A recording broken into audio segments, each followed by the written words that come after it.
എല്ലാവരെയും ക്ഷണിച്ചത് ഒരു സന്തോഷം പങ്കുവയ്ക്കാനാണ്. KSRTCയുടെ വലിയ വിജയം, KSRTCയുടെ ചരിത്ര വിജയം നിങ്ങളോടൊപ്പം, ജനങ്ങളോടൊപ്പം, പ്രേക്ഷകരോടൊപ്പം, മലയാളിയോടൊപ്പം ആഘോഷിക്കുന്നതിനാണ് നിങ്ങളെ എല്ലാവരെയും ക്ഷണിച്ചു വരുത്തിയത്. KSRTCയുടെ ചരിത്ര നേട്ടം എന്ന് പറയുന്നത് ഇന്ത്യയിലെ ട്രാൻസ്പോർട്ട് കോർപ്പറേഷനുകളിൽ ആർക്കും കൈവരിക്കാൻ കഴിയാത്ത നേട്ടമാണ്. ഈ തിങ്കളാഴ്ച KSRTCയുടെ കളക്ഷൻ ടിക്കറ്റ് വരുമാനം മാത്രം 12,18,00,000 രൂപയിലേക്ക് വന്നു.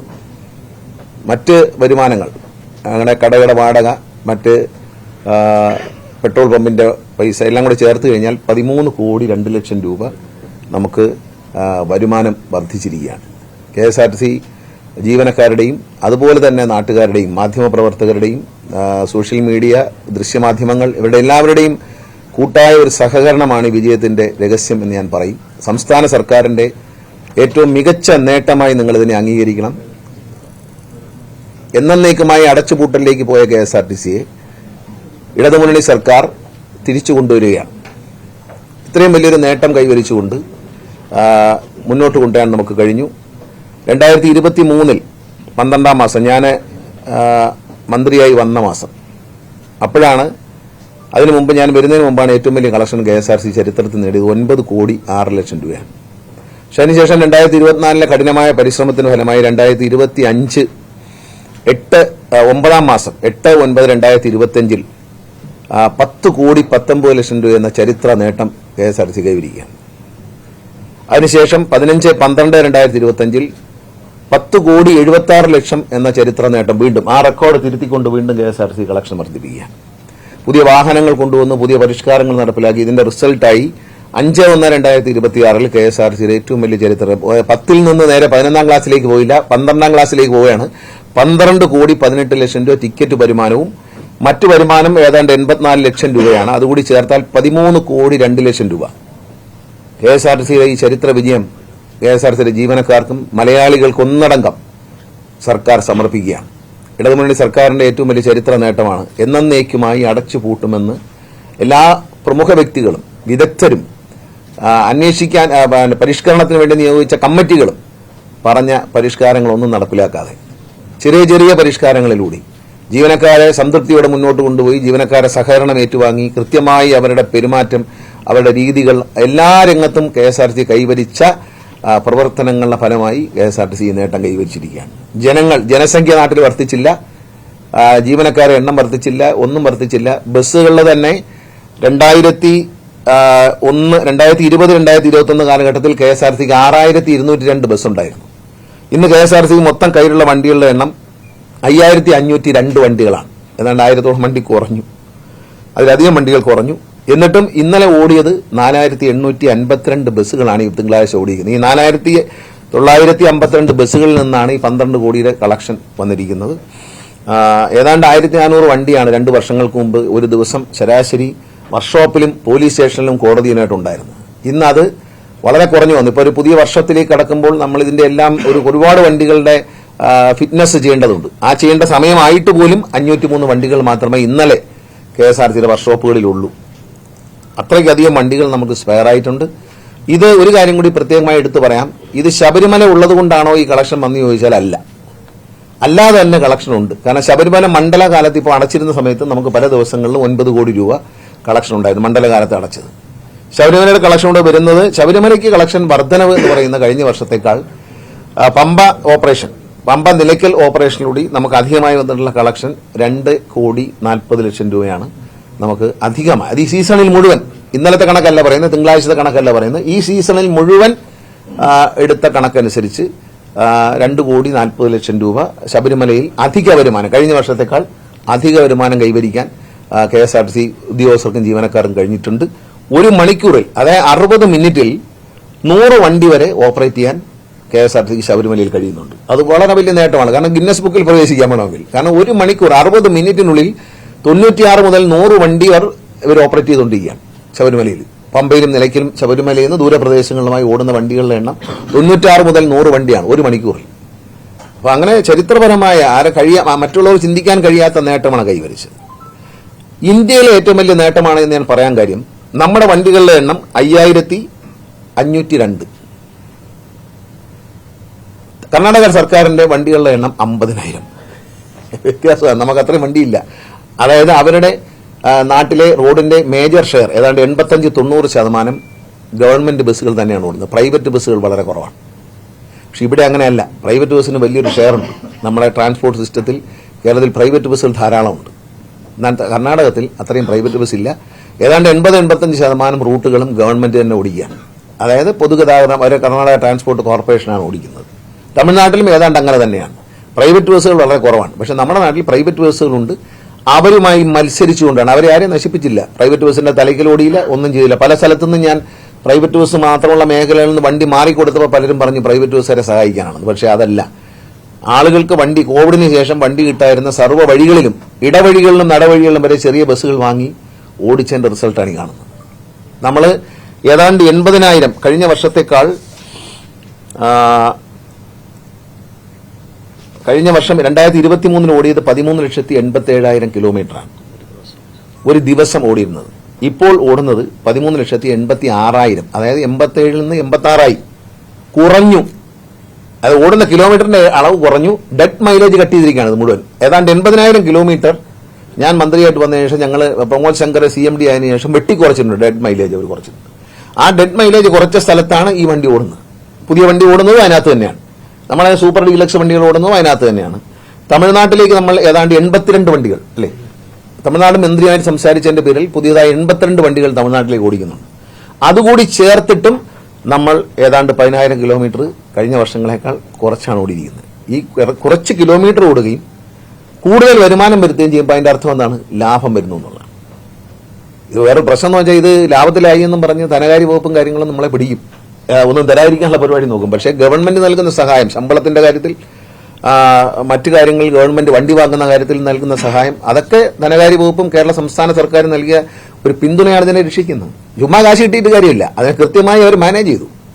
വെറുതെ കാശ് കിട്ടും. ഇപ്പൊ സർക്കാർ വെറുതെ പൈസ കൊടുത്തുകൊണ്ടിരിക്കുകയാണ്. കുറെ 10,000 കോടി രൂപയാണ് ഇടതുമുന്നണി സർക്കാർ 10,000 കോടിയിലധികം രൂപ ഇതുവരെ ട്രാൻസ്പോർട്ട് കോർപ്പറേഷൻ കൊടുത്തിട്ടുണ്ട്. പക്ഷേ ഇപ്പൊ അങ്ങനെയല്ല. അതിന്റെ റിസൾട്ട് നമ്മൾ മെച്ചപ്പെട്ടു.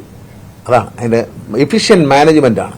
ഒരുപക്ഷെ ഇന്ത്യയിലും നല്ല കേരളത്തിലും ഇന്ത്യയിലും തന്നെ ടോട്ടൽ ഡിജിറ്റലൈസേഷൻ കൊണ്ടുവന്ന ആദ്യത്തെ ട്രാൻസ്പോർട്ട് കോർപ്പറേഷൻ നമ്മളായിരിക്കും. നമ്മുടെ ഷെഡ്യൂളുകൾ വരെ ഇപ്പോൾ AI അസിസ്റ്റഡ് സോഫ്റ്റ്വെയർ ആണ് കൈകാര്യം ചെയ്യുന്നത്. നമ്മള് വിദ്യാർത്ഥികൾക്ക് ഓൺലൈൻ കൺസെഷൻ കൊടുത്തു 2024-25.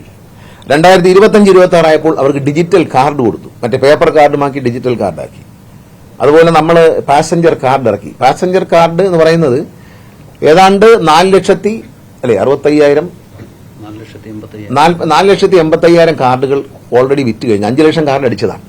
ഡിമാൻഡ് വളരെ കൂടുതലാണ്. 15 ലക്ഷം കാർഡ് കൂടി ഇറക്കാൻ പോവുകയാണ്. ഈ 4,80,000 കാർഡിലൂടെ 6 കോടി രൂപ അഡ്വാൻസ് ആയിട്ട് കളക്ട് ചെയ്യാൻ KSRTC കഴിഞ്ഞിട്ടുണ്ട്. 6 കോടി രൂപ. ഇനി 15 ലക്ഷം കാർഡുകൾ കൂടി അടിക്കാൻ കൊടുത്തിരിക്കുകയാണ്. അതിൽ 7 ലക്ഷം കാർഡുകൾ അടിക്കാനുള്ള വർക്ക് ഓർഡർ കൊടുത്തു കഴിഞ്ഞു. കാരണം ജനങ്ങൾ കാർഡിന് വലിയ ഡിമാൻഡാണ്. പിന്നെ ഗൂഗിൾ പേ അടക്കമുള്ള പേയ്മെന്റ് സിസ്റ്റങ്ങളെല്ലാം എടുക്കുന്നു. പിന്നെ റൂട്ടുകളും ട്രിപ്പുകളും എല്ലാം ശാസ്ത്രീയമായി, അനാവശ്യമായി ഓടുന്ന സമയത്ത് വണ്ടി നിർബന്ധമായ ആളില്ലാത്ത വണ്ടികൾ അങ്ങ് നിർത്തുക, അവിടെ ഓഫ് ചെയ്തിടുകയാണ്. അവിടെ ഇട്ടിട്ട് അടുത്ത വൈകിട്ടാകുമ്പം ആ പീക്ക് ടൈമിൽ ഓടിച്ചാൽ മതിയെന്ന് തീരുമാനിച്ച് അത്തരത്തിൽ ഓരോ വണ്ടിയും എടുത്ത് നമ്മൾ മാനേജ് ചെയ്യണം. ഇപ്പൊ നമ്മുടെ ഈ AI അസിസ്റ്റഡ് സോഫ്റ്റ്വെയറിൽ പോകുമ്പോൾ ഓരോ വണ്ടിയുടെയും ഡേറ്റ അറിയാൻ പറ്റും. പിന്നെ ഒരേ സമയത്ത് വണ്ടികൾ വരിക, ഈ ബഞ്ചിങ് ഒഴിവാക്കാൻ വേണ്ടി സഹായിക്കുന്ന ഒരു AI സോഫ്റ്റ്വെയർ. അത് തികച്ചും അഭിമാനത്തോടെ പറയാം, എന്റെ മനസ്സിൽ തോന്നിയ ഒരു സ്വപ്നമാണ്. ആ സ്വപ്നം ഉണ്ടോ എന്ന് നമുക്കറിയില്ല. ഇങ്ങനൊരു കാര്യം ഉണ്ടോ എന്ന് ഞങ്ങൾ അന്വേഷിച്ചു, എങ്ങും കിട്ടാനില്ല. അങ്ങനെ ഞങ്ങളൊരു പരസ്യം ചെയ്തു, ഇങ്ങനെ ഒരു സോഫ്റ്റ്വെയർ ഉണ്ടാക്കി തരാൻ ആരെങ്കിലും തയ്യാറുണ്ടോ?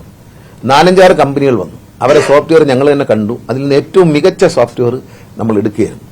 വളരെ കുറഞ്ഞ വിലയ്ക്ക് നമുക്ക് ആ സോഫ്റ്റ്വെയർ കിട്ടി. അത് ഇനി ഇന്ത്യയിലെ എല്ലാ ട്രാൻസ്പോർട്ട് കോർപ്പറേഷനും എടുക്കും. ഇതുവരെ ആരും എടുത്തിട്ടില്ല. നമ്മൾ എടുത്ത് വിജയിച്ചു എന്നുള്ളതുകൊണ്ട് ഇനി എല്ലാവരും എടുക്കും. ഇത് ഞാൻ എന്റെ മനസ്സിൽ കണ്ട ഒരു സ്വപ്നമാണ്. ഇങ്ങനെ ചെയ്താൽ നഷ്ടം കുറയുന്ന സ്വപ്നം കണ്ടു. അപ്പൊ ഇവർക്ക് ആർക്കും ഉദ്യോഗസ്ഥന്മാർക്കൊന്നും ഒരു വിശ്വാസം പോരാ. അപ്പൊ ഞാൻ പറഞ്ഞു ഇങ്ങനെ സംഭവം ഉണ്ട്. പരസ്യം ചെയ്ത് പ്രസന്റേഷൻ വന്നപ്പോഴാണ് ഓഫീസർമാരെല്ലാം ഇത് കാണുന്നത്. അവരപ്പം ഞെട്ടിപ്പോയി, ഇങ്ങനെ പറ്റുമോ എന്നുള്ളതാണ്. അത് പറ്റുമെന്ന് ഞങ്ങൾ തെളിയിച്ചു. അത് വാങ്ങി. അത് ഇപ്പൊ നിങ്ങൾക്ക് അന്ന് ദിവസം നമ്മൾ കൺട്രോൾ റൂമൊക്കെ ഉദ്ഘാടനം ചെയ്ത് നിങ്ങൾ മാധ്യമങ്ങളൊക്കെ ഉണ്ടായിരുന്നു. ആ കൺട്രോൾ റൂമിൽ നിന്ന് വളരെ നല്ല മികച്ച ഒരു റിസൾട്ടാണ് നമുക്ക് കിട്ടുന്നത്. ഓരോ സ്ഥലത്തും ഒരു വണ്ടി ഒരു ദിവസം KSRTC ഓടുന്ന വണ്ടികളുടെ 60% വണ്ടികൾ ഇൻസ്പെക്ടർമാർ ഇപ്പോൾ പരിശോധിക്കുന്നുണ്ട്. പണ്ട് പരിശോധനയൊന്നും ഉണ്ടായിരുന്നില്ല.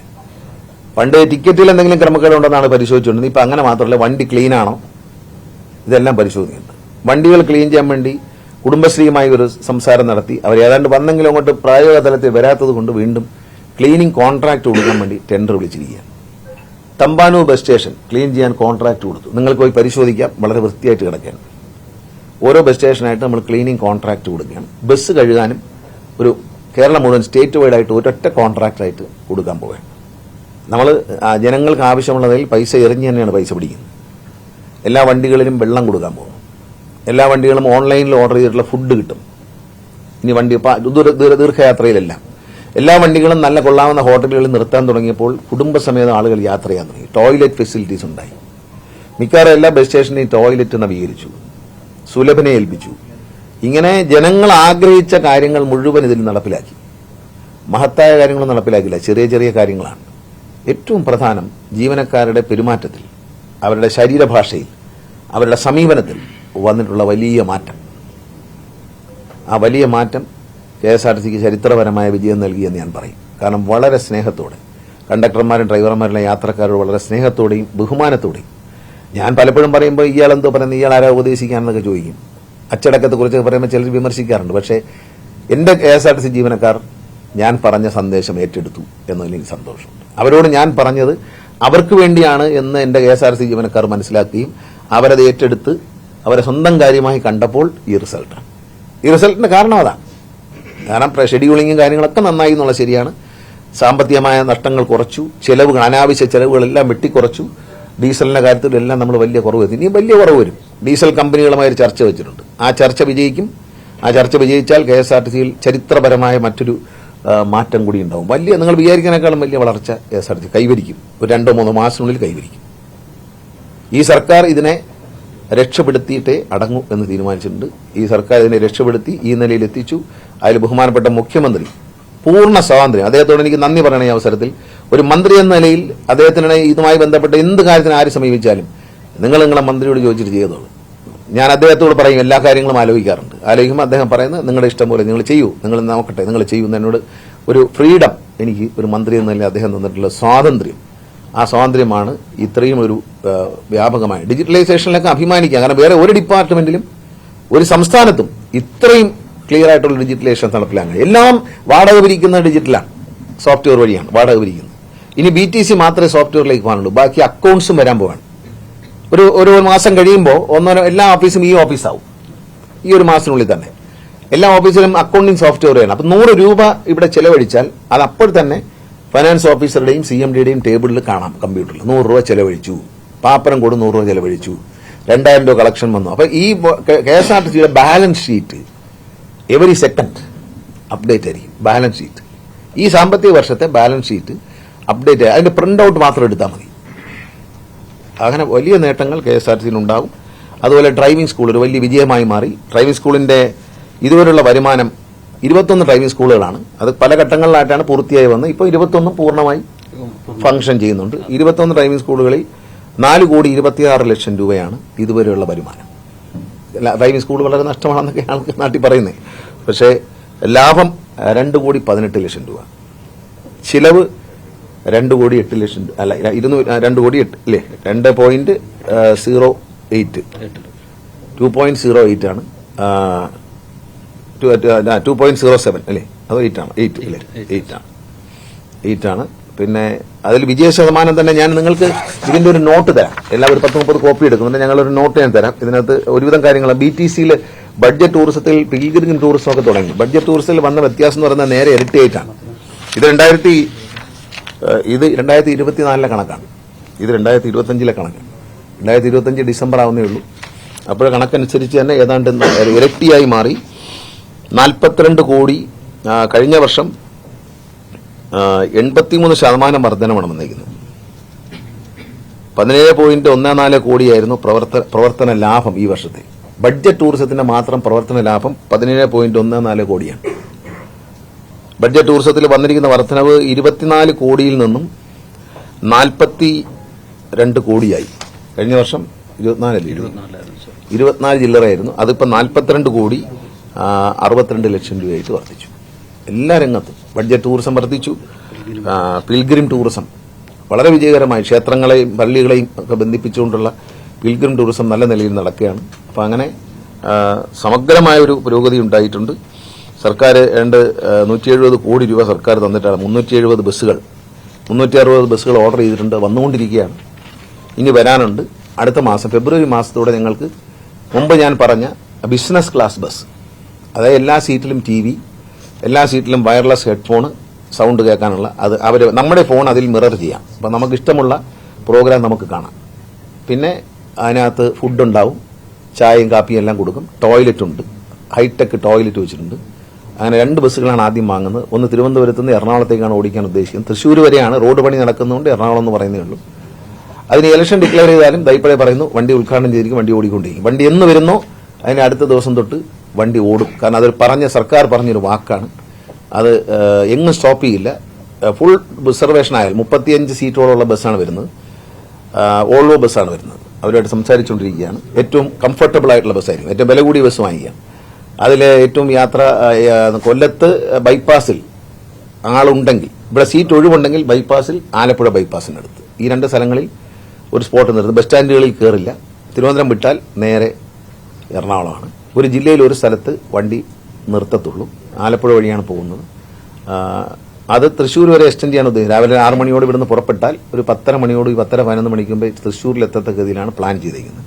പക്ഷേ എറണാകുളം വരെയാണ് നമ്മളിപ്പോൾ മനസ്സിൽ. വൈകിട്ട് അതുപോലെ ഒരു 4:30-5 മണിയോടി എറണാകുളത്ത് പുറപ്പെട്ടാൽ 10 മണിക്ക് മുമ്പേ റോഡ് ഹൈവേ പൂർത്തിയായാൽ ഒരു 3-3.5 മണിക്കൂർ കൊണ്ട് നമുക്ക് എത്താൻ കഴിയും. വണ്ടി ആ നിലയിലായിരിക്കും വണ്ടിയുടെ സമയം. അത് ഇതുവരെ ആരും കണ്ടിട്ടില്ലാത്ത അതിഗംഭീര വണ്ടിയായിരിക്കും. ഈ വന്ന വണ്ടികളെക്കാളൊക്കെ ഗംഭീര വണ്ടിയായിരിക്കും. എല്ലാ സീറ്റിലും TV, പിന്നെ ഒരു ഇതൊക്കെ ഉണ്ടാകും. ഒരു ഫുഡൊക്കെ പ്രിപ്പയർ ചെയ്ത് തരാനുള്ളൊരു പാൻട്രി എല്ലാം ഉണ്ട് അതിനകത്ത്. എല്ലാം ഇന്റർനാഷണൽ പാൻട്രിയൊക്കെ ഇന്റർനാഷണൽ വിമാനത്തിലുള്ളതിനേക്കാൾ ഗംഭീര പാൻട്രി ആയിരിക്കും. അതെല്ലാം ഡിസൈൻ ചെയ്തിട്ടുണ്ട്. ഉടൻ തന്നെ അതിന് നിർമ്മാണത്തിന് നമ്മൾ ഓർഡർ കൊടുക്കും. ഉടനെ തന്നെ അത് പണി തീരും. 60 ദിവസം കൊണ്ട് വണ്ടി റോഡിൽ വരും. ഞാൻ ഇപ്പോഴേ പറയുന്നു, ഇലക്ഷൻ പ്രഖ്യാപിച്ചാലും ഉദ്ഘാടനമൊന്നുമില്ല, വണ്ടി ഓടും. വണ്ടി ഇപ്പം തന്നെ ഉദ്ഘാടനം ചെയ്തിരിക്കുന്നു. അവന് ഇലക്ഷൻ നോട്ടിഫിക്കേഷൻ അത് ബാധകമല്ല. വണ്ടി ഇപ്പം തന്നെ ഉദ്ഘാടനം ചെയ്തിരിക്കുന്നു.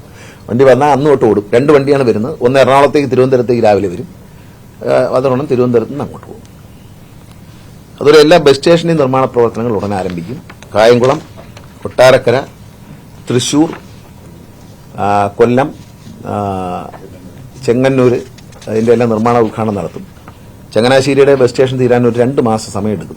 അത് ഈ പണിഞ്ഞുകൊണ്ടിരിക്കുന്നവർ ചില സാധനങ്ങൾക്ക് ഷോർട്ടേജ് വന്നതാണ്. ഇത് ഓൾമോസ്റ്റ് തീരാറായി. അതിൻ്റെ റൂഫും കാര്യങ്ങളൊക്കെ വെളിയിൽ നിന്ന് ചെയ്താണ് വരുന്നത്. അപ്പോൾ അതിൻ്റെ പണിക്ക് കൊടുത്തിരിക്കുന്നവരാണ് താമസിക്കുന്നത്. അത് വന്നാൽ ഉടനെ പിടിപ്പിക്കും. അങ്ങനെ ബസ് സ്റ്റേഷനുകളുടെ നവീകരണം, മലപ്പുറം ബസ് സ്റ്റേഷനും 2ാം ഘട്ടമായി 5 കോടി അനുവദിച്ചിട്ടുണ്ട്. അതിൻ്റെ നിർമ്മാണ പ്രവർത്തനവും ഉടനെ ഉദ്ഘാടനം ചെയ്യും. കാരണം നിർമ്മാണ പ്രവർത്തനമുണ്ട്. അവിടെ ഒരു ഫ്ലോർ തീർന്നിട്ടുണ്ട്. ഇന്ന് MLA ആയിട്ട് സംസാരിച്ചിട്ടുണ്ട്. അപ്പോൾ അവിടെ ഒരു ഫ്ലോറിന്റെ ഉദ്ഘാടനം. മൂവാറ്റുപുഴ ബസ് സ്റ്റേഷൻ വർഷങ്ങളായി മുടങ്ങി കിടക്കുന്നതാണ്. മൂവാറ്റുപുഴ ബസ് സ്റ്റേഷൻ ഉദ്ഘാടനം ചെയ്യും. വർഷങ്ങൾ, അതായത് ട്രാൻസ്പോർട്ട് സെക്രട്ടറി പറഞ്ഞൊരു കമന്റ് ഉണ്ട്. അദ്ദേഹം സ്കൂളിൽ പഠിക്കുന്ന കാലത്ത് പണിഞ്ഞു തുടങ്ങിയതാണ്, ഇതുവരെ തീർന്നില്ല. അതിന്റെ പണി തീർത്തു. അത് ഈ ഒരു മാസത്തിനുള്ളിൽ ഫെബ്രുവരി 10-ാം തീയതിക്ക് മുമ്പേ അത് ഉദ്ഘാടനം ചെയ്യണം എന്ന് MLA ആവശ്യപ്പെട്ടിട്ടുണ്ട്. ഞാൻ ചെല്ലാമെന്നും പറഞ്ഞിട്ടുണ്ട്. അപ്പോൾ ഞങ്ങൾ ഇന്നത് ഡീറ്റെയിൽ ആയിട്ട് ചർച്ച ചെയ്തു. അതുകൊണ്ട് കറക്റ്റ് അതുകൊണ്ട് അറിയാവുന്നതാണ് പറഞ്ഞത്. എല്ലാം നന്നായി നടക്കുന്നു. ഞാൻ KSRTCയുടെ CMD ശ്രീ പ്രമോദ് ശങ്കർ, KSRTCയുടെ ചരിത്രത്തിലെ ഏറ്റവും പ്രായം കുറഞ്ഞ മാനേജിംഗ് ഡയറക്ടർ.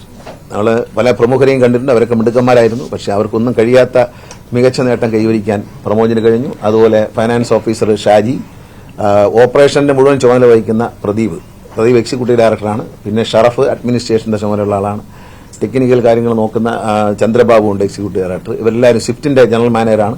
ഇവരുടെയൊക്കെ ഒരു ആത്മാർത്ഥമായ സമയം. ഇവർ മാത്രമല്ല, മെക്കാനിക്കുകൾ വരെ. നമ്മൾ ഡബിൾ ഡക്കർ തുടങ്ങി. പാപ്പനംകോട് നമ്മുടെ മെക്കാനിക്കുകളാണ് ഡബിൾ ഡക്കർ നിർമ്മിച്ചത്. നമ്മളെ എഞ്ചിനീയർമാരാണ്. അതാണ് അഭിമാനം എന്ന് പറയുന്നത്. തമിഴ്നാട് മൂന്നാറിൽ ആരംഭിച്ച 2ാമത്തെ ബസ്സും അതുപോലെ ആദ്യത്തെ ബസ്സിനെ പോലെ തന്നെ കളക്ട് ചെയ്യാൻ. ഒരു ദിവസം 2 ബസ്സിനും ഒരേ കളക്ഷനാണ്. ഈ ഓടിത്തുടങ്ങിയ ദിവസങ്ങളെ ആയിട്ടുള്ളൂ. പക്ഷേ 2 വണ്ടിക്കും ഒരേ കളക്ഷനാണ്. അത് ഒരു ദിവസം 280 രൂപ, 300 രൂപ അടുപ്പിച്ച് 290 രൂപ വരെ അതിന് ഏണിങ്സ് പെർ കിലോമീറ്റർ കിട്ടുന്നത്. സാധാരണ ബസ്സിന്റെ ഏണിങ്സ് പെർ കിലോമീറ്റർ 45, 50. ഇപ്പോൾ നമ്മുടെ ഏണിങ്സ് പെർ കിലോമീറ്റർ വന്നാൽ വളരെ ഹൈ ആണ്. ഇന്നലെ 66 രൂപ വരെ വന്നു. അത് റെക്കോർഡാണ്.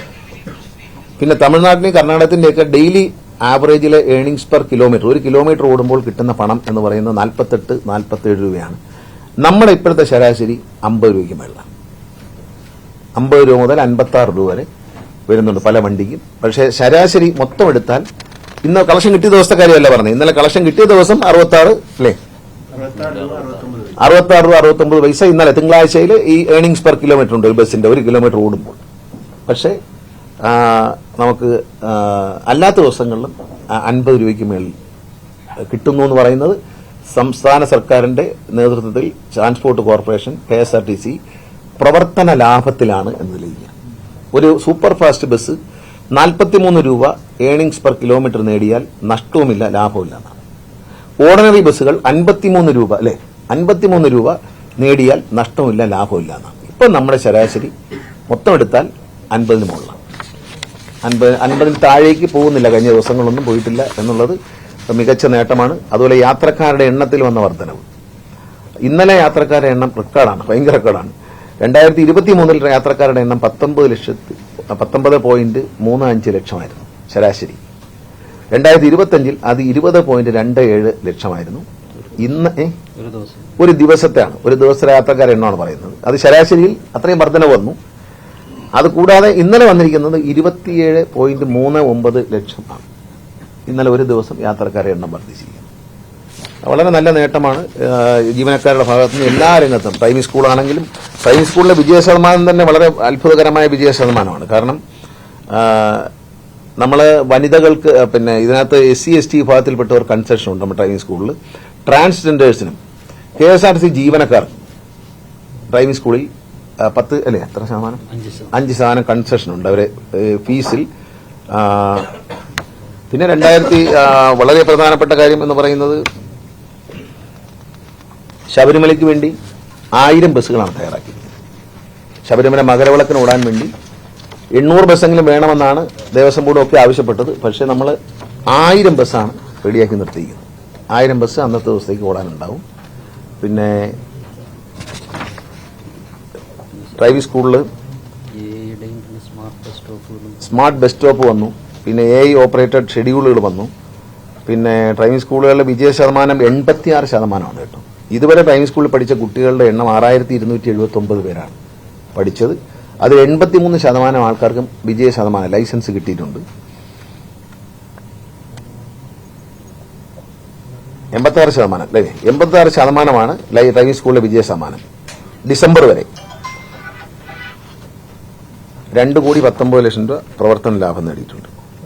പ്രൈമറി സ്കൂൾ 2,19,00,000 രൂപ നഷ്ടമാണ്. പ്രൈമറി സ്കൂൾ എന്ന് പറയുന്നത് വെറുതെയാണ്, ലാഭമാണ്. ഇനി 10 എണ്ണം കൂടി വരുന്നുണ്ട്. 31 പ്രൈമറി സ്കൂളുകളാണ് അല്ലേ. ഇനി 10 എണ്ണം എവിടെയൊക്കെ വരുന്നത്? വടക്കഞ്ചേരിയുണ്ട്, ഗുരുവായൂരുണ്ട്, വടക്കഞ്ചേരിയുണ്ട്, എല്ലാ സ്ഥലങ്ങളിലും. പിന്നെ തിരുവല്ല, കാഞ്ഞിരപ്പള്ളി അല്ലേ, കാഞ്ഞിരപ്പള്ളിയുണ്ട്. എല്ലാ സ്ഥലത്തുമായി 10 എണ്ണം കൂടി. മണ്ണാർക്കാടുണ്ട്, ഇരിഞ്ഞാലക്കുടയുണ്ട്. അങ്ങനെ എല്ലാം കൂടി 10 ബസ് ട്രെയിനിങ് സ്കൂളുകൾ വരെയാണ്. ഇത്രയും കാര്യങ്ങളാണുള്ളത്. ഇതിലെല്ലാം പ്രധാനപ്പെട്ട ഒരു കാര്യം എന്ന് പറയുന്നത് ജീവനക്കാരുടെയും ശമ്പളവും അവരെ പെൻഷനും കൃത്യമായി കൊടുക്കുന്നുള്ളതാണ്. പെൻഷനേഴ്സിന് സമാധാനമായിട്ടിരിക്കാം. അടുത്ത 12 മാസത്തേക്കുള്ള പെൻഷനുള്ള ഏർപ്പാട് ചെയ്തിട്ടുണ്ട്. ഒരു ആശങ്കയും വേണ്ട, അടുത്ത 12 മാസത്തേക്ക് ജീവനക്കാരുടെ പെൻഷൻ മുടങ്ങില്ല. അതുപോലെ ശമ്പളവും മുടങ്ങില്ല. ശമ്പളം 2025 മാർച്ച് മുതൽ എല്ലാ മാസവും 1-ാം തീയതി അല്ലെങ്കിൽ തൊട്ട് മുമ്പ് ദിവസം 31-ാം തീയതി നമ്മൾ ശമ്പളം കൊടുത്തിട്ടുണ്ട്. വർഷങ്ങൾക്ക് ശേഷമാണ് ഈ 31-ാം തീയതി ശമ്പളം കൊടുക്കുന്നത്. ആദ്യമായിട്ട് KSRTC 31-ാം തീയതി ശമ്പളം കൊടുക്കുന്നത് എൻ്റെ പിതാവ് ശ്രീ R. ബാലകൃഷ്ണനുള്ള മന്ത്രിയായിരിക്കുമ്പോഴാണ് KSRTC ജീവനക്കാർക്ക് 31-ാം തീയതി ശമ്പളം കൊടുക്കുന്നത്. അതിനുശേഷം ഇപ്പോഴാണ് 31-ാം തീയതി ശമ്പളം. ഈ 31-ാം തീയതി ശമ്പളം കൊടുത്തു. 31-ാം തീയതി അല്ലെങ്കിൽ 1-ാം തീയതി അവധിയാണെങ്കിൽ ഞായറാഴ്ച ആണെങ്കിൽ പോലും കൊടുത്തിട്ടുണ്ട് പല ദിവസങ്ങളിൽ. അത് ഒരു വലിയ സന്തോഷം ജീവനക്കാരിൽ ഉണ്ടാക്കിയിട്ടുണ്ട്. അവർ നല്ല ഉന്മേഷം ഉണ്ടാക്കിയിട്ടുണ്ട്. പിന്നെ മദ്യപിച്ചുള്ള വണ്ടി ഓടിപ്പൊക്കെ നിർത്തിയത് കൊണ്ട് വലിയ ലാഭമാണ്. മേജർ ആക്സിഡന്റ് പണ്ടുണ്ടായിരുന്നതിനേക്കാൾ കഴിഞ്ഞ വർഷങ്ങളേക്കാൾ 3-1 കുറഞ്ഞിട്ടുണ്ട്. 3-1. പിന്നെ മൈനർ ആക്സിഡന്റ് കൂടിയിട്ടുണ്ട്. അത് വണ്ടി എടുക്കുമ്പോൾ ഒരയ്യ, തട്ടുക, മുട്ടുക, അവിടെ ഇട്ടുള്ള പരിപാടികളാണ്. അല്ലാതെ മേജർ ആക്സിഡൻസ് മരണസംഖ്യയും കുറഞ്ഞിട്ടുണ്ട്. മേജർ ആക്സിഡൻസ് കറക്റ്റായി പറഞ്ഞാൽ 3-1, നേരത്തെ ഉണ്ടായതിനേക്കാൾ 3-1 കുറഞ്ഞു. ഭീകരമായ അപകടങ്ങൾ, പല അപകടങ്ങളും. വണ്ടി ഇപ്പം 2 പേര് മരിച്ചു നിലമേൽ വെച്ച്, വണ്ടിയിലേക്ക് വന്ന് ഇടിച്ചു കയറിയായിരുന്നു. വണ്ടി കിടക്കുന്നുണ്ടാ നമ്മൾ കൊണ്ട് ഇടിച്ചെന്ന് വിചാരിക്കും. പക്ഷേ ക്യാമറയിൽ വളരെ കൃത്യമായി കാണാം വണ്ടിയിലേക്ക് ഇടിച്ച് കയറിയായിരുന്നു. ഉറങ്ങിപ്പോയിട്ട് എന്തോ വന്നതാണ്. അതുകൊണ്ട് നമ്മളെ സംബന്ധിച്ച് ആക്സിഡന്റ് കുറഞ്ഞിട്ടുണ്ട്. മേജർ ആക്സിഡന്റ് കുറയാന്ന് പറയുമ്പോൾ മരണങ്ങൾ കുറയും, അതിന്റെ ചെലവ് കുറയും. പിന്നെ മാത്രമല്ല MACT ഏതാണ്ട് 10, 15, 20 വർഷമായി കെട്ടിക്കിടന്ന MACT കേസുകളിൽ 283 കേസുകൾ ബഹുമാനപ്പെട്ട ഹൈക്കോടതി നിർദ്ദേശപ്രകാരം അദാലത്തിലൂടെ, ജില്ലാ ജഡ്ജിയുടെ അധ്യക്ഷതയിൽ അദാലത്തിലൂടെ അദ്ദേഹം നേരിട്ട് തന്നെ ജില്ലാ ജഡ്ജിമാരെ ഇടപെട്ടു. അദാലത്തിലൂടെ 283 കേസുകൾ തീർക്കാൻ കഴിഞ്ഞിട്ടുണ്ട്. ഏതാണ്ട് 20 കോടിയിലധികം രൂപ, 20-25 കോടി വരുന്ന കേസ് നമുക്കൊരു തീർക്കാൻ കഴിഞ്ഞു. KSRTCക്ക് ജീവന അപ്പോഴും തന്നെ 30 ദിവസങ്ങളിൽ വരെ പൈസ കൊടുത്തു കേട്ടോ. ഈ അദാലത്തിൽ പങ്കെടുത്ത് ശിക്ഷിച്ച വിധിച്ച തുക, KSRTCക്കെതിരെ വിധിച്ച തുക മാത്രം മതി, പലിശയും കൂട്ടുപലിശയും വേണ്ടാന്ന് എഴുതി തന്ന എല്ലാവരുടെയും പണം. അങ്ങനെ 283 കേസുകൾ കോടതിയുടെ അധ്യക്ഷതയിലാണ് തീർന്നത്. ബഹുമാനപ്പെട്ട കോടതി നിർദ്ദേശപ്രകാരം 30 ദിവസത്തിനുള്ളിൽ അവരുടെ മുഴുവൻ പണം കൊടുത്തിട്ടുണ്ട്. അതും ഒരു ചരിത്ര നേട്ടമാണ്. അതിലൂടെ KSRTC 10 കോടി രൂപ ലാഭിച്ചിട്ടുണ്ട്. ഈ പലിശയും പലിശയുടെ പലിശയും ഒഴിഞ്ഞതിൽ മാത്രം 10 കോടി രൂപ. മാത്രമല്ല അവർക്ക് ആശ്വാസമായി. ഹൈക്കോടതി പോകാനും കൂടുതൽ കേസ് നടത്താനൊന്നും സാമ്പത്തികമുള്ളവരല്ല, പാവങ്ങളാണ്. 5 ലക്ഷം 10 ലക്ഷം മേടിച്ചത് കിട്ടിയാൽ അവർ സന്തോഷമുണ്ട്. വർഷങ്ങളായി ഇതിന്റെ പുറകെ നടക്കുകയാണ്. 283 കേസുകൾ തീർത്തു. രണ്ടാമത്തെ അദാലത്ത് ഉടൻ ആരംഭിക്കും. അതുപോലെ ജീവനക്കാർക്ക് ആശ്വാസം ഉണ്ടാക്കി. ജീവനക്കാർക്ക് വരെ 3500 കേസുണ്ടായിരുന്നു, അല്ലേ? 3600 കേസുണ്ടായിരുന്നു. 3600 കേസുണ്ടായിരുന്നു. അതിപ്പം 1000 താഴെയുള്ളൂ. ബാക്കിയെല്ലാം തീർത്തു കേട്ടോ. ജീവനക്കാർക്കെതിരെ ഉണ്ടായിരുന്ന 3600 കേസുകളിൽ ഇനി 900ഓളം കേസുകളെ, 800-900 കേസുകളെ ബാക്കിയുള്ളൂ. ബാക്കി മൊത്തം അദാലത്ത് വെച്ചിട്ട് വിജിലൻസിന്റെ ചുമതലയുള്ള ശ്രീ ഷാജി അത് മുഴുവൻ അവസാനിപ്പിച്ചു. എല്ലാവരെയും ഹിയർ ചെയ്തു. അവരെ ചെറിയ ചെറിയ പെനാൽറ്റികളൊക്കെ അടക്കേണ്ടവരെ അടപ്പിച്ചു. അങ്ങനെ കേസ് തീർത്തിട്ടുണ്ട്. അപ്പോൾ അവർക്കും ആശ്വാസമായി. ജീവനക്കാരിൽ ഇനി 800 കേസുകളെ ബാക്കിയുള്ളൂ. എല്ലാ മേജർ കേസുകളടക്കം 3600 കേസിൽ നിന്ന് അത്രയധികം കേസുകളെ നമുക്ക് തീർക്കാൻ കഴിയും. അങ്ങനെ ഒരു പ്രവർത്തന രംഗത്ത് KSRTC CMDയുടെ നേതൃത്വത്തിൽ ഉദ്യോഗസ്ഥർ ഒറ്റക്കെട്ടായി, ജീവനക്കാർ ഒറ്റക്കെട്ടായിട്ട് നിന്ന് ഈ പ്രതിഷേധിക്കാനും വഴക്കുണ്ടാക്കാനൊക്കെ ഒരുപാട് സാഹചര്യങ്ങൾ, പല ഐഡിയകളും പറയുമ്പോൾ വേണമെങ്കിൽ പ്രതിഷേധിക്കാം, വഴക്കുണ്ടാക്കാം. പക്ഷെ അതൊന്നും ചെയ്യാതെ ജീവനക്കാരുടെ സംഘടനകൾ ഇതിനോട് സഹകരിച്ചു എന്നുള്ളത് വളരെ സന്തോഷമുള്ളൊരു കാര്യമാണ്. അവരോട് ഞാൻ നന്ദി പറയുകയാണ്. കാരണം കുറ്റം പറഞ്ഞ് വഴക്കുണ്ടാക്കാൻ അവർക്ക് പറ്റും. പക്ഷേ അവരത് പറയാതെ എന്തെങ്കിലും നന്നാവട്ടെ എന്ന് വിചാരിച്ച് അവർ നമ്മളോട് സഹകരിച്ചു. അതിന് അവരോട് ഞാൻ നന്ദി പറയണം. എല്ലാ ട്രേഡ് യൂണിയൻ നേതാക്കളോടും ഞാൻ നന്ദി പറയണം. രാഷ്ട്രീയത്തിന് അതീതമായി എന്നോട് സഹകരിച്ചു എന്നുള്ളത് വളരെ സന്തോഷമുള്ള കാര്യമാണ്. പല പരിഷ്കാരങ്ങളും കൊണ്ട് വേണമെങ്കിൽ അവർക്ക് എതിർക്കാം, ബഹളം ഉണ്ടാക്കാം, സമരം ചെയ്യാം. പക്ഷെ അതൊക്കെ ചെയ്യാമെന്നുണ്ടെങ്കിൽ, രാഷ്ട്രീയമൊക്കെ ഉണ്ടെങ്കിൽ പോലും ഇതൊന്നും നന്നാവട്ടെ എന്ന നിലയിൽ അവരെല്ലാവരും സഹകരിച്ചു എന്നുള്ളത് വളരെ സന്തോഷമുള്ള കാര്യമാണ്. അവരോടും നന്ദി പറയുന്നു. KSRTC ജീവനക്കാരോടും അവരുടെ ട്രേഡ് യൂണിയൻ നേതാക്കളോടും അതുപോലെ മാധ്യമങ്ങളോടും സോഷ്യൽ മീഡിയ അടക്കമുള്ള മാധ്യമങ്ങളോടും നമ്മുടെ എല്ലാ KSRTC നല്ല വാർത്തകൾ കൊടുക്കുന്നവരാണ് കേരളത്തിലെ മാധ്യമ പ്രവർത്തകർ. നിങ്ങളുടെയൊക്കെ പിന്തുണയുണ്ട്. അതിലുപരി ജനങ്ങളുടെ പിന്തുണയുണ്ട്. ശ്രീ മോഹൻലാൽ അടക്കമുള്ള പ്രമുഖ വ്യക്തികൾ നമ്മളോട് സഹകരിക്കുകയും നമ്മളെ വിജയത്തിലേക്ക് നയിക്കാൻ സഹായിക്കുകയും ചെയ്തു. അദ്ദേഹം ഒരു സന്തോഷ വാർത്തയുണ്ട്. ശ്രീ മോഹൻലാൽ KSRTCയുടെ ഗുഡ് വിൽ അംബാസഡറായിട്ട് പ്രവർത്തിക്കാം എന്ന് സമ്മതിച്ചിട്ടുണ്ട്. അദ്ദേഹം നേരിട്ട് ഞാൻ അദ്ദേഹമായിട്ട് സംസാരിച്ചു. അദ്ദേഹം KSRTCയുടെ ഗുഡ് വിൽ, പണം വാങ്ങിക്കൊണ്ടല്ല, സൗജന്യമായി. അതുകൊണ്ടാണ് അദ്ദേഹം അംബാസഡർ, നമ്മുടെ ബ്രാൻഡ് അംബാസഡർ അല്ല, ഗുഡ് വിൽ അംബാസഡർ എന്ന നിലയിൽ പണം വാങ്ങാതെ അദ്ദേഹം നമ്മളോട് സഹകരിക്കാം, നമ്മളെ പരസ്യങ്ങളിലും മറ്റും വന്ന് KSRTC സഹായിക്കാമെന്ന് അദ്ദേഹം എനിക്ക് നേരിട്ട് ഉറപ്പ് തന്നിട്ടുണ്ട്. അദ്ദേഹമായിട്ട് ചർച്ച ചെയ്ത് ഏറ്റവും നല്ല സംവിധായകരെ വെച്ച് നല്ല കുറച്ച് ആഡ് അദ്ദേഹത്തെ വെച്ച് എടുക്കും KSRTCക്ക് വേണ്ടിയിട്ട്. അത് കുറച്ചുകൂടി ആളുകളെ ഒരു ആകർഷണീയത ഉണ്ടാക്കാൻ വേണ്ടിയാണ്. മലയാളത്തിലെ ഏറ്റവും വലിയ താരം ദാദാ ഫാൽക്കെ പുരസ്കാരം നേടിയ ശ്രീ മോഹൻലാൽ KSRTCയുടെ ഒരു ഗുഡ് വിൽ അംബാസഡർ ആവുക എന്ന് പറയുന്നത് വളരെ ഒരു സന്തോഷമുള്ള കാര്യമാണ്. എല്ലാ ജീവനക്കാരോടും KSRTCയോടുള്ള അദ്ദേഹത്തിന്റെ താല്പര്യം, എന്നോടുള്ള വ്യക്തിപരമായ താല്പര്യം, അത് തന്നെയാണ് അദ്ദേഹം അതിന് തയ്യാറായത്. അദ്ദേഹത്തോടും ഞാൻ ഈ അവസരത്തിൽ നന്ദി പറയാം. ഇത്രയും കാര്യങ്ങളാണുള്ളത്. എന്തെങ്കിലും ചോദിക്കാനുണ്ടെങ്കിൽ എല്ലാവർക്കും ഒരു മധുരം വിതരണം ചെയ്യുകയാണ്. അതോടൊപ്പം KSRTCയുടെ പുതിയ കലണ്ടറും KSRTCയുടെ ഡയറിയും ഉണ്ട്. ഇതിന്റെ നോട്ടും, ഈ വിഷയങ്ങൾ പറഞ്ഞ വിഷയങ്ങളുമായിട്ട് ബന്ധപ്പെട്ട ഒരു നോട്ടുണ്ട്.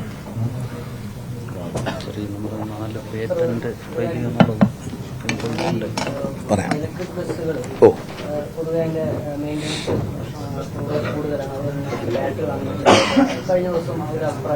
അതെ,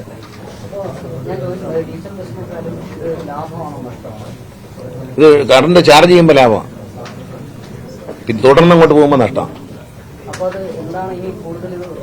ഈ ടെക്നോളജി നമ്മൾ ഈ പറഞ്ഞ കാറിലൊക്കെ വന്നിരിക്കുന്ന ടെക്നോളജി, ഇപ്പോൾ ബെൻസ് കാറിന് വരെ ഓഡി കാർ എല്ലാവർക്കും ഇലക്ട്രിക് വണ്ടികളുണ്ട്. അവർ ഡെവലപ്പ് ചെയ്ത പോലെ ഒരു വളരെ അഡ്വാൻസ് ആയിട്ടുള്ള ടെക്നോളജി ഒന്നും അല്ല ഇത് നമ്മൾ ചെയ്യുന്നത്. ഇതൊക്കെ തുടക്കത്തിലുള്ളതാണ്. ഈ ചാർജർ പോലും ഇപ്പൊ ഇവിടെ വാങ്ങിയിരുന്ന വണ്ടിയുടെ ചാർജർ പോലും ഒരു യൂണിവേഴ്സൽ ചാർജർ അല്ല. ഇന്ന് ഇത്തരം ചാർജർ ഉപയോഗിക്കുന്ന ഒരു ചാർജിങ് സ്റ്റേഷനും ഇല്ല. ഇപ്പൊ തിരുവനന്തപുരം നമ്മളിത് കൊണ്ടുപോകണം, കൊട്ടാരക്കര നിർത്തി ഒന്ന് ചാർജ് ചെയ്യുന്ന വെച്ചാൽ ആ ചാർജിനകത്ത് ഇത് കയറില്ല.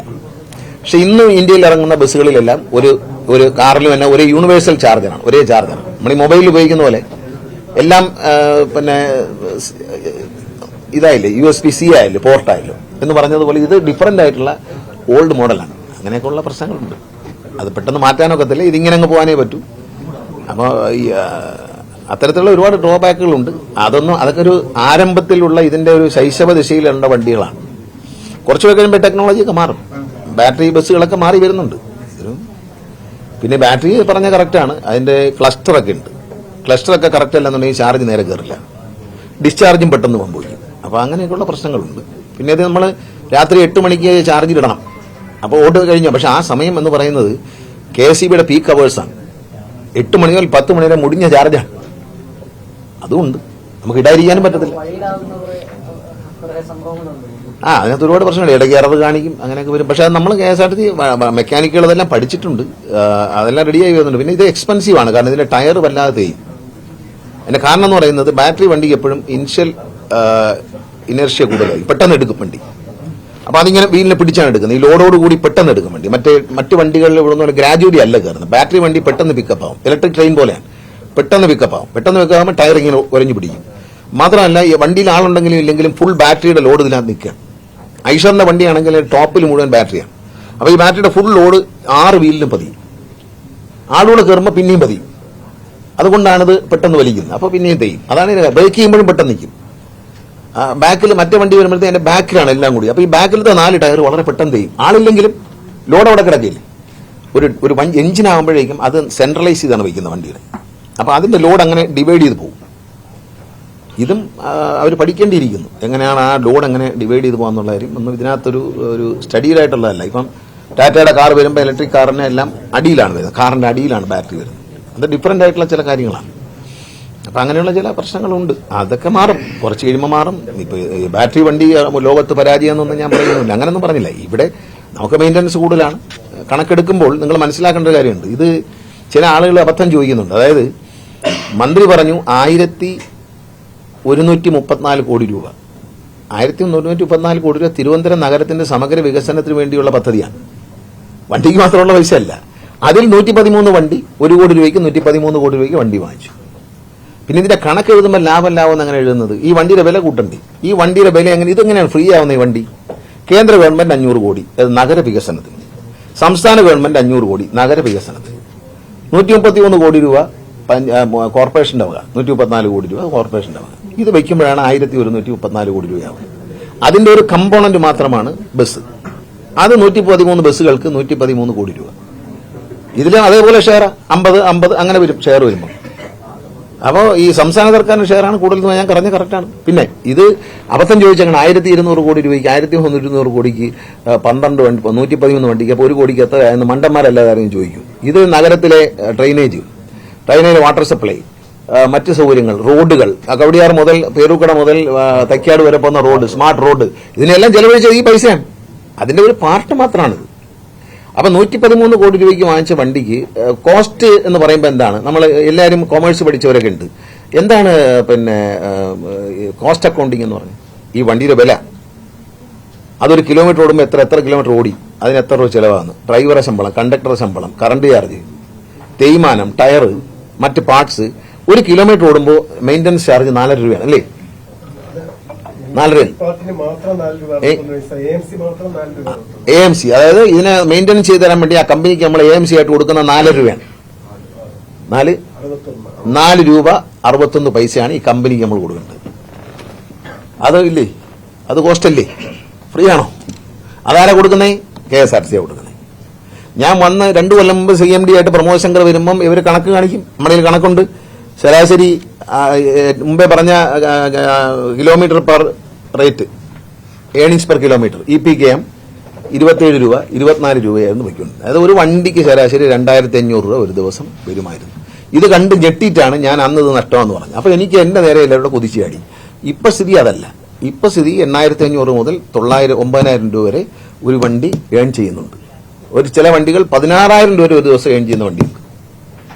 അപ്പോൾ ശരാശരി ആ 2500 നിന്ന് 8500 900 കൊണ്ടുവന്നപ്പോൾ ലാഭത്തിന്റെ വിഹിതം എടുക്കുമെന്ന് പറഞ്ഞാൽ പഴയ നഷ്ടം കൂടി എഴുതുമ്പോൾ ലാഭമുണ്ടോ?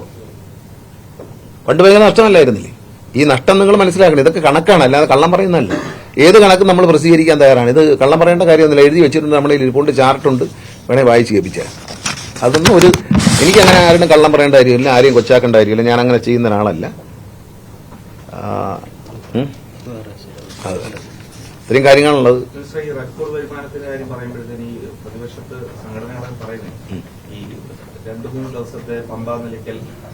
അതൊന്നുമില്ല. ഇല്ല, അങ്ങനൊന്നുമല്ല. ആ ദിവസത്തെ പൈസ മാത്രമേ എടുക്കുള്ളൂ. ഇല്ല, അങ്ങനൊന്നുമല്ല. അത് ഞാൻ നേരത്തെ പറഞ്ഞില്ല. എന്തെങ്കിലും പറയണ്ടേ? LDF സർക്കാർ നേട്ടം ഉണ്ടാക്കി എന്ന് പറയുമ്പോൾ കൊള്ളാൻ കൈയടിക്കാൻ അവർ തയ്യാറാവൂ. എന്തെങ്കിലും കുറ്റം പറയണ്ടേ? ഇവിടെ ഡബിൾ ഡക്കർ ഉണ്ടായിക്കൊണ്ടുവന്നെന്റെന്ന് ഒരു നേതാവ് നിങ്ങൾക്ക് തന്നെ പ്രസ്താവന വന്നു, അനാവശ്യമാണ് മന്ത്രി കാണിച്ചത്, മൂന്നാറിലേക്ക് പൈസ എടുത്ത് 30 ലക്ഷം രൂപ ചെലവഴിച്ചു എന്ന് പറഞ്ഞ്. ആ നേതാവിനോട് ഞാൻ ചോദിക്കട്ടെ, ആ ബസ് ഏതാണ്ട് 1 കോടി രൂപ കളക്ട് ചെയ്തപ്പോൾ KSRTC ആഘോഷിച്ചു. ഇത് ആഘോഷിക്കുന്നതേ ഈ നേതാക്കന്മാരും യൂണിയൻകാരിലെ അംഗങ്ങളും കൂടെ ചേർന്ന് ആഘോഷിക്കുന്നേ. കഴിഞ്ഞ ദിവസം എല്ലാ വണ്ടിക്കകത്തും മധുരം വിതരണം ചെയ്തതും ന്യൂ ഇയർ കാർഡ് വിതരണം ചെയ്തതും എല്ലാ യൂണിയൻകാരും കൂടെ. അവിടെ യൂണിയൻ അല്ല, ഇവിടെ ഇപ്പൊ യൂണിയൻകാരല്ല, ഇപ്പൊ KSRTC ജീവനക്കാർ മാത്രമേ ഉള്ളൂ. അവരുടെ നേതാവ് ഗണേഷ് കുമാറാണ്. പാർട്ടിയൊന്നും ഇല്ല അവർക്ക്. പിന്നെ എന്തെങ്കിലും കള്ളം പറഞ്ഞാലോ എന്നാൽ അടയ്ക്കാതെ വെച്ചിരുന്ന ഒരു ദിവസം അടച്ച പൊട്ടന്മാരാ. അടയ്ക്കാതെ വെച്ച് ഒരു ദിവസം ചാക്കി കെട്ടിക്കൊണ്ട് അടയ്ക്കുമ്പോൾ അതെല്ലാം കൂടെ കണക്കിലെഴുതാൻ അത്രയ്ക്ക് മണ്ടന്മാരാ. എളുപ്പമുണ്ടല്ലോ. എന്നാ പിന്നെ നിങ്ങളടുത്ത് അപ്പൊ അടുത്തൊരാഴ്ചത്തേക്ക് അടയ്ക്കാതെ വെച്ചിട്ട് ഒരു ദിവസം എല്ലാം കൂടെ അടച്ചിട്ട് 46 കോടി ഉണ്ടെന്ന് ഒരു പത്രസമ്മേളനം നടത്തിയ പോലെ. ഒരു ദിവസം 2 റെമിറ്റൻസ്. എന്താ പറയാ, ഓവർ ഡ്രാഫ്റ്റ് കിടക്കുന്നത് കൊണ്ട് ഓവർ ഡ്രാഫ്റ്റ് 100 കോടിയിലധികം എടുത്തപ്പോ ഞാൻ പറഞ്ഞൊരു ആശയം വെച്ചാൽ രാവിലെ 10 മണിക്ക് പൈസ അടയ്ക്കുക, വൈകിട്ട് 5 മണിക്ക് മനസ്സിലായിക്കോളൂ. അവരറിഞ്ഞിട്ടില്ലേ മനസ്സിലായിക്കോളൂ. പഴയ പോലെ അല്ല, രാവിലെ എല്ലാം കൊണ്ടടക്കുന്നത്. രാവിലെ 10 മണിക്ക് ബാങ്ക് തുറന്നാണ് പൈസ അടച്ചു കൊടുക്കുന്നത്. അത്രയും പലിശ കുറയ്ക്കാൻ, രാത്രിയത്തെ പൈസ കൊണ്ടുവന്ന് അടയ്ക്കാൻ കളക്ഷൻ മുഴുവൻ. വൈകിട്ട് ഒരു 5 മണിക്ക് മുമ്പേ ബാക്കി പൈസ കൂടെ അടയ്ക്കാൻ പറഞ്ഞു. എന്താണെന്നറിയാമോ? അത്രയും കൂടെ പൈസ അടയ്ക്കുമ്പോൾ ആ പലിശ കുറഞ്ഞിരിക്കും. ഓരോ ദിവസവും 12 മണിക്ക് പലിശ കാൽക്കുലേറ്റ് ചെയ്യും. രാത്രി കമ്പ്യൂട്ടറാണ് ചെയ്യുന്നത്. അപ്പൊ നമ്മുടെ റെമിറ്റൻസ് കൂടിയിരുന്നാൽ പലിശ അത്രയും കുറയും. ആ പലിശ എന്ന് പറയുന്നത് ഒരു ദിവസം 100 കോടി രൂപയ്ക്ക് ഈ ഒറ്റ ദിവസം കൊണ്ട് ചിലപ്പോൾ കുറയുന്ന 1 ലക്ഷം 2 ലക്ഷം രൂപയൊക്കെ ആയിരിക്കും പലിശ കുറഞ്ഞു കിട്ടുന്നത്. അതിനുവേണ്ടി ഈ ഓവർ ഡ്രാഫ്റ്റ് എടുത്തപ്പോൾ തന്നെ ഞാൻ പറഞ്ഞിട്ടാണ് അവരൊരു തീരുമാനം എടുത്തു. രാവിലെ അപ്പം മെനക്കേടാണ്. രാവിലെ 10 മണിക്ക് അടയ്ക്കണം, വൈകിട്ട് 4 മണിക്ക് അടയ്ക്കണം. ജീവനക്കാർക്ക് മെനക്കേടാ, അത് നോക്കുന്നവർക്ക്. പക്ഷേ അങ്ങനെ ചെയ്യുന്നുണ്ട്. അത് മനസ്സിലാക്കാതെ എവിടെങ്കിലും ഇരുന്നിട്ട് ഡബിൾ ഡക്കർ ഉണ്ടാക്കിയത് ശരിയായില്ല, ഡബിൾ ഡക്കർ നഷ്ടമാണ്, ഡബിൾ ഡക്കർ പൊല്യൂഷൻ ഇല്ല എന്നൊക്കെ പറഞ്ഞു ഡബിൾ ഡക്കറിനെ കൊണ്ട് പരമാവധി കോടതിയെ കൊണ്ട് തടയിക്കാൻ വേണ്ടി ശ്രമിച്ചു. ഒന്നും നടന്നില്ല. ഈ ഡബിൾ ഡക്കർ 1 കോടി രൂപ നേടുമ്പോൾ നിങ്ങൾ മനസ്സിലാക്കണം, അതിൽ 70 ലക്ഷം രൂപയും ലാഭമാണ്. ഡബിൾ ഡക്കർ 1 കോടി നേടുമ്പോൾ 70 ലക്ഷം രൂപ പ്രോഫിറ്റാണ്. അത് ഈ നേതാക്കന്മാർ വല്ലതും വന്ന് തന്നാണ്. പിന്നെ ശബരിമല ഇന്നലെ മെനഞ്ഞാന്നില്ല ആൾ ഓടുന്നേ, അവിടെ പിന്നെ മണ്ഡലത്തിൽ അടച്ചിരുന്നല്ലോ, അപ്പോഴും കളക്ഷൻ ഉണ്ടായിരുന്നല്ലോ 9 കോടി രൂപയോളം. പല ദിവസങ്ങളിലും 9 കോടി 8.5 കോടി 8.90 പോയിട്ടുണ്ട്. ചുമ്മാ അടിച്ചുവിടുകയല്ലേ. ഈ വർദ്ധിച്ചു എന്ന് പറഞ്ഞാൽ എവിടെയാണെന്നറിയാം. ഞാൻ പറഞ്ഞല്ലോ, ഈ സീസൺ മൊത്തവും കൂടെ ചേർത്ത് എടുത്തു കഴിഞ്ഞാൽ ശബരിമലയിൽ 2 കോടി 40 ലക്ഷം രൂപ വരുമാനം കഴിഞ്ഞ വർഷത്തേക്കാൾ വർധനമുണ്ട്. എന്തുകൊണ്ടാണ്? എഫിഷ്യന്റ് ആയിട്ടുള്ള മാനേജ്മെന്റാണ്. എഫിഷ്യന്റ് ആയിട്ടുള്ള മാനേജ്മെന്റാണ് വന്നത്. അതുകൊണ്ടാണ്. അല്ല, അതിപ്പോ കടങ്ങൾ തീരട്ടെ. ആദ്യം 2700 കോടിയുടെ കടമില്ലേ? ഇല്ല, അതിപ്പം പൈസ വന്നെന്നറിഞ്ഞ ഉടനെ ആനുകൂല്യം തരുമെന്ന് പറഞ്ഞാൽ അങ്ങനെയാണ്. ഇപ്പം ശമ്പളം കൊടുക്കുന്ന തന്നെ എത്ര വർഷത്തിന് ശേഷം ഒരുമിച്ച് കൊടുക്കുന്നില്ല. അതൊക്കെ മതി, തൽക്കാലം അത് മതി. കാരണം എന്തറിയാം, ജീവനക്കാരെ ആനുകൂല്യം എന്ന് പറഞ്ഞ ഒരുപാട് കേസുകൾ തോറ്റുവെച്ചിട്ടുണ്ട്. ഞാൻ വരുന്നതിന് മുമ്പ് കോടിക്കണക്കിന് രൂപ പലരും കൊടുക്കാനുണ്ട്. ഞാൻ പ്രവർത്തന ലാഭത്തെക്കുറിച്ചാണ് പറയുന്നത്, അല്ലാതെ ലാഭമൊന്നും എല്ലാം ഈ അന്നേരം എന്ന് പറഞ്ഞാൽ ബോണസ് വാങ്ങിക്കാനുള്ള സമയമില്ല. ആകുമ്പോൾ പറയാം. ഇപ്പം തൽക്കാലം ഇതൊന്ന് മെച്ചപ്പെടട്ടെ എന്ന് ഇരുന്നിട്ടല്ലയോ കാല് നീട്ടുന്നേ. നമുക്കൊന്ന് ഇരിക്കാം, എന്നിട്ട് കാര്യം മെച്ചപ്പെട്ടു എന്ന് പറയുമ്പോൾ സന്തോഷിക്കുന്നതിന് പകരം കിട്ടിയതിന്റെ പകുതി ജനങ്ങൾ തന്നേക്കൂ എന്നൊക്കെ പറഞ്ഞ് വെറുതെ അതെന്താ പാവപ്പെട്ട ജീവനക്കാരെ പറ്റിക്കാനുള്ള നേതാക്കന്മാരുടെ വേലയാണ്. ജീവനക്കാർക്ക് തോന്നുന്നില്ല, അവർ സന്തോഷമായിട്ടാണ് പോകുന്നത്. അവർക്ക് ഒരു കുഴപ്പമില്ല, അവർ സംതൃപ്തരാണ്, അവർ വളരെ ഹാപ്പിയാണ്. അവരെവിടെ ചെന്നാലും എൻ്റെ അടുത്ത് ഓടി വരാറുണ്ട്, അവരെ എല്ലാ കാര്യവും സഹായിച്ചു കൊടുക്കാറുണ്ട്. അവർ കിടക്കാൻ നാളെയും തമ്പാനൂർ എയർ കണ്ടീഷൻ ഡോർമെട്രി ശരിയാക്കണം അവർ കിടക്കാൻ വേണ്ടിയിട്ട്. പാപ്പനംകോട് റെഡിയാക്കി കൊടുത്തിട്ടുണ്ട്, പാലക്കാട് ശരിയാക്കി കൊടുത്തിട്ടുണ്ട്, കരുനാഗപ്പള്ളിയിൽ ഞാൻ തന്നെ എയർ കണ്ടീഷൻ റൂം ഉണ്ടാക്കി കൊടുത്തു കിടക്കാനായിട്ട്. ജീവനക്കാർക്ക് ആവശ്യമുള്ള നല്ല പ്രവർത്തന സൗകര്യങ്ങളും അവർക്ക് ആവശ്യമുള്ള നല്ല സാഹചര്യങ്ങൾ ഒരുക്കി കൊടുക്കുന്നുണ്ട്. ഇവർ ദയവ് ചെയ്ത് ഒന്ന് നേതാക്കന്മാരൊന്നും ഉണ്ടായിരുന്നത് മതി കുറച്ച് ദിവസത്തേക്ക്. ബഹുമാനപ്പെട്ട കോടതി പോയിട്ട് കേസ് കൊടുത്ത് റഫറണ്ടം കോടതി പറഞ്ഞ് റഫറണ്ടം നടത്തണ്ടെന്ന് പറഞ്ഞു. ബഹുമാനപ്പെട്ട കോടതി പറഞ്ഞ് നടത്തിയേ വേണ്ടെന്ന് പറഞ്ഞു. അതുകൊണ്ട് മിണ്ടാ ഇവിടെ ഇരുന്നാൽ മതി. ഈ യൂണിയൻകാർ ഭരിക്കുന്ന ഒരു കാലം ഉണ്ടായിരുന്നു. ഇപ്പോൾ CIT യൂണിയൻകാർ എന്നെ MD പൊന്നാടെ അണിയിച്ചിട്ട് പോയുള്ളൂ. അവർക്ക് സന്തോഷമാണ്. അങ്ങനെ സന്തോഷിക്കാൻ പഠിക്കും. നേട്ടങ്ങൾ കൈവരിക്കുമ്പോൾ സന്തോഷിക്കാൻ പഠിക്കും. അപ്പോൾ അതിനിടയ്ക്ക് ഒന്ന് തുപ്പി വെച്ചിട്ട് പോവുക, അത് ശരിയല്ല. അത് നല്ല ശീലമുള്ള ഇവരെ ഇങ്ങനെയുള്ളവരെ നിങ്ങൾ പ്രോത്സാഹിപ്പിക്കരുത്. ഇങ്ങനെയുള്ളവർ വിളിക്കുമ്പോൾ പിന്നെ വിളിക്കൂ എന്ന് പറഞ്ഞ് ഫോൺ വയ്ക്കണം കേട്ടാ. ഇതൊന്നും വാർത്തയല്ല. ഒരു പോസിറ്റീവായിട്ടുള്ള കാര്യം നാട്ടിൽ നടക്കുമ്പോൾ കേരളത്തിലെ ജനങ്ങൾ ഒന്നടങ്ങ് സന്തോഷിക്കുകയാണ്. KSRTC രക്ഷപ്പെടുന്നല്ലോ എന്നാലോചിച്ച്. KSRTC ജീവനക്കാർക്ക് എന്ത് ബുദ്ധിമുട്ടായിരുന്നു, ശമ്പളമുണ്ടോ? നിങ്ങൾ 2 എക്സ്പ്രഷനുണ്ട്. ഞാൻ സിനിമാ നടനായിട്ട് പറയുന്നതാണ്. ഒരു കലാകാരനാണല്ലോ, 2 എക്സ്പ്രഷനാണ്. കുറച്ച് നാൾ മുമ്പ് KSRTC ജീവനക്കാർ എവിടെ ജോലി ചെയ്യുന്നു? KSRTC പൊളിഞ്ഞല്ലേ, നശിച്ചെന്ന് തോന്നില്ലേ എല്ലാം, ശമ്പളമൊക്കെ ഉണ്ട് എന്ന് ചോദിക്കുകയാണ്. ഇത് സത്യസന്ധമായ ഒരു ചോദ്യമാണ് ജനങ്ങളുടെ. ഇപ്പൊ അങ്ങനെയാണ്, KSRTCയിലാണ് ജോലി. നിങ്ങൾ രക്ഷപ്പെട്ടല്ലേ, നന്നായിട്ടൊക്കെ പോകുന്നുണ്ടല്ലോ, കൊള്ളാം കേട്ടോ, വണ്ടികളൊക്കെ നന്നായിട്ടുണ്ട് എന്നല്ലേ പറയുന്നത്. ഈ വ്യത്യാസം നിങ്ങൾ ചിന്തിക്കൂ. ഇത് എന്നെ കേൾക്കുന്ന ജനങ്ങൾ മനസ്സിലാക്കുമല്ലോ. കാരണം ജനങ്ങളും ജീവനക്കാരും മനസ്സിലാക്കും. KSRTC ജീവനക്കാരെ കാണുമ്പോൾ പൊളിഞ്ഞല്ലേ, ശമ്പളമൊന്നുമില്ലല്ലോ, ആകെ ദാരിദ്ര്യമായില്ലയോ. ഇവിടെ മറക്കരുത്, ഇവിടെ എനിക്ക് ശമ്പളം തന്നില്ല എന്ന ഒരു സഹോദരി എഴുതി കുത്തിക്കൊണ്ട് ടിക്കറ്റ് കൊടുത്ത ദിവസം ഉണ്ടായിരുന്നു. ശമ്പളം ഒന്നിച്ച് കിട്ടിയപ്പം എന്നെ ഒരു UDFന്റെ ഒരു നേതാക്കന്മാരും അഭിനന്ദിച്ചില്ലല്ലോ, ഇയാൾ ഒന്നിച്ചു കൊടുത്തല്ലോ എന്നും പറഞ്ഞ. ഈ സർക്കാർ എന്ത് ചെയ്താലും അത് കുറ്റമാണ്. ഈ സർക്കാർ എന്ത് ചെയ്ത് കുറ്റമാണ്. 1-ാം തീയതി ശമ്പളം കൊടുത്തതും കുറ്റമാണ്.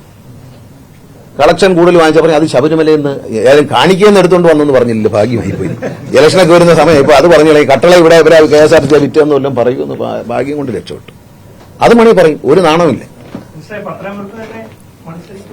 പത്തനാപുരത്തല്ല ഞാൻ പത്തനാപുരത്തുകാരനല്ലേ, ഞാൻ പത്തനാപുരത്ത് തന്നെ മത്സരിക്കും, വൻ ഭൂരിപക്ഷത്തോടെ ജയിക്കും.